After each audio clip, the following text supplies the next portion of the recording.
తగదు.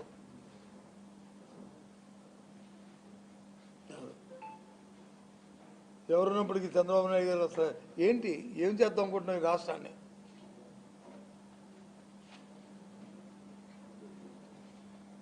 ఏంటి కారణం? ఈ సంఘటనకి ఎందుకు జరిగింది? కొన్ని ఏదో ఈ వీధిలో ఉన్న వాళ్ళు ఏదో వచ్చారు, లేదా ఈ వార్డులో ఉన్న వాళ్ళు వచ్చారు, లేదా ఈ సెంటర్లో ఉన్న వాళ్ళు వచ్చారు, ఏదో క్షణికావసరం ఏదో చేశారు, ఏదో మాట్లాడంటే కాదు. విజయవాడ నుంచి లేకపోతే ఇంకో జగ్గేపేట నుంచో విజయవాడ నుంచో లేకపోతే పక్కనున్న మచిలీపట్నం నుంచో అంత దూరం నుంచి అల్లరమ్మకులు వచ్చి ఈ రకంగా పెట్రోల్ బాంబులు యాసిడ్ బాంబులు వేసి ఇంట్లో ఉన్న వాళ్ళందరినీ కూడా జరగకూడదు జరిగితే అదే మీ ఆలోచన విధానం ఏంటి? ప్రభుత్వం సార్ అడుగుతున్నాను, రాష్ట్ర ప్రజలందరినీ కూడా ఆలోచన చెప్పని అడుగుతున్నాను. పెట్రోల్ బాంబు వేసి ఒకటి కాదు 2-3 వేసి వాళ్ళు ఇష్టారాజ్యంగా టీవీలో మనం అందరం చూసాం, కర్రలతో కొట్టడం, వీటితో పట్టడం టీవీలో అందరం చూసాం. ఈ కాగితాలు కాదు, ఈ కాగితాలు కాదు, ప్రత్యక్షంగా టీవీలో చూసాం. మనం చూస్తే మీరు వచ్చి కేసు పెట్టి కేసుకు వచ్చి 20 మందికి బెయిల్ ఇచ్చేస్తారా? ఎందుకు పెట్టారు కేసు? ఏం కేసు పెడతారు? పెట్రోల్ బాంబు వేస్తే కేసు ఏం పెడతారు? ఇంట్లో ఉన్న వాళ్ళందరి మీద వాళ్ళు వచ్చి కక్ష తీర్చుకోవడానికి లేకపోతే వాళ్ళని తుదముట్టించడానికి వచ్చేసిన కార్యక్రమం కదా అది 304 కదా. 304 సెక్షన్ ఎందుకు పెట్టలేదు మీరు దాంట్లో? కారణం ఏంటి? పెట్టకంటే ఏదో మొక్కుపుడిగా ఏదో రేపు కోర్టులో పెడతారు కాబట్టి అది చెప్పడానికి ఏంటిది? ఏం చంద్రబాబు నాయుడు గారు అది గొప్పగా చెప్తారు కదా, ప్రజాస్వామ్యం పరిరక్షిస్తుంది, భారతదేశం ప్రజాస్వామ్యానికి ఒక పునాది, ఓ తల్లి లాంటిదని అక్కడ మోడీ గారు చెప్తారు కదా. అక్కడ నుంచి ఏం చేస్తారు భారతీయ జనతా పార్టీ నాయకులు?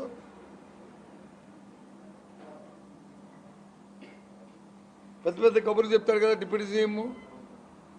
ఏం చెప్తారు పవన్ కళ్యాణ్ దీనికి సమాధానం?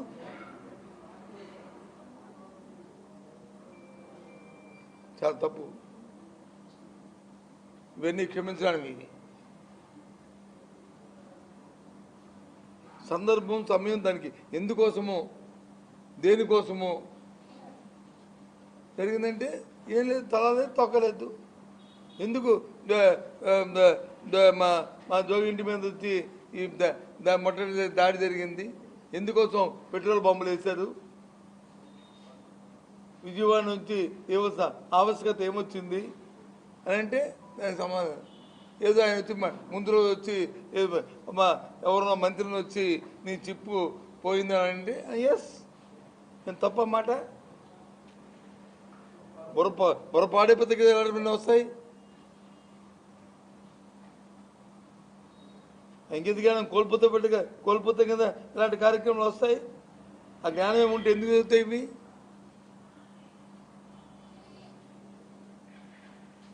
దానికి వచ్చి ఇంటి మీదకి వస్తారా?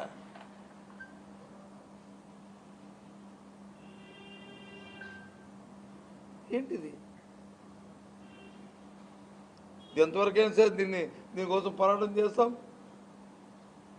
సరే చట్టాల్లో దాన్ని చట్టపరంగా దీని మీద ఆలోచన చేస్తాం, కానీ రాజకీయ పరంగా ఇచ్చేది తప్పు.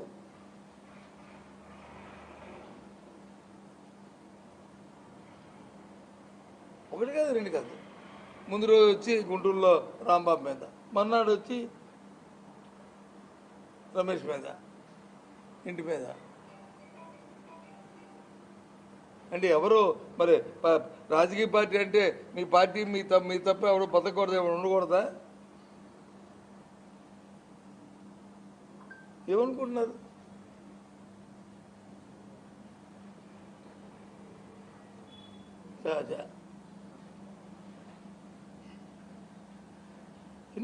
ఎన్నో సందర్భాల్లో చూసాం. ఏ సందర్భంలో ఇలాంటి మీరు సంఘటనలు చూడలే. చాలా దురదృష్టం. సంఘటన పూర్తిగా తీవ్రంగా ఖండిస్తున్నాం. దీన్ని చట్టపరంగా ఏ రకంగా వాళ్ళకి శిక్షణ పడాలో ఏం చేయాలో చట్టపరంగా మేము చూసుకుంటాం. కానీ రాజకీయ పరంగా ఇలాంటి సంఘటనల పట్ల మాత్రం రాష్ట్ర ప్రజలందరూ కూడా అప్రమత్తంగా ఉండాలని కోరుతున్నాను. ఈ ప్రభుత్వం చేస్తున్న ఇలాంటి దుర్మార్గమైన ఆలోచనతో ప్రజా జీవితాలకు ఏ విధంగా ఆటంకం కలుగుతుందో ఒకసారి పరిశీలించుకోవాలని చూస్తా అని కోరుతున్నాను రాష్ట్ర ప్రజలందరినీ కూడా. ఇలాంటి దుర్మార్గులకి మీరు అధికారం కట్టబెట్టిన తర్వాత ఇలాంటి కార్యక్రమం ఏం జరిగాయో ఆలోచించమని కోరుతున్నాను. ఇది న్యాయమని అడుగుతున్నాను, ఈ ధర్మాన్ని అడుగుతున్నాను.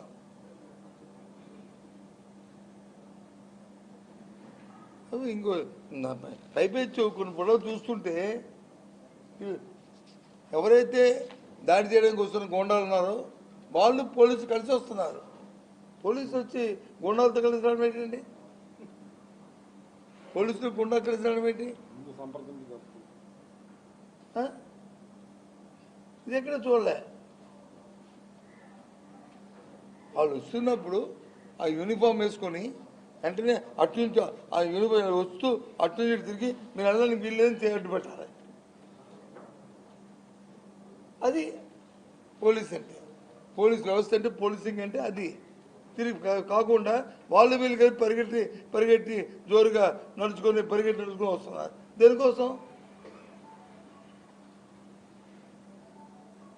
అంటే మీరు చేయండి. ఒకవేళ ఏమైనా అక్కడ ఏమైనా మళ్ళీ తిరుగుబాటు వస్తే మీకు మేము ఎస్కార్ట్గా ఉండమని చెప్పడానిక పోలీస్ వ్యవస్థ. గోండాలకు వచ్చి ఎస్కార్ట్కి వస్తున్నారా మీరు? గోండాలకు వచ్చి రక్షణకు వస్తున్నారా మీరు? దేనికి? చాలా తప్పు ఇది. ఎక్కడ కూడా గత 30 సంవత్సరాల్లో ఎక్కడ కూడా ఇలాంటి సాంప్రదాయాలు ఎక్కడ చూడలే. అసలు పెట్రోల్ పంపు సంస్కృతి ఏంటి?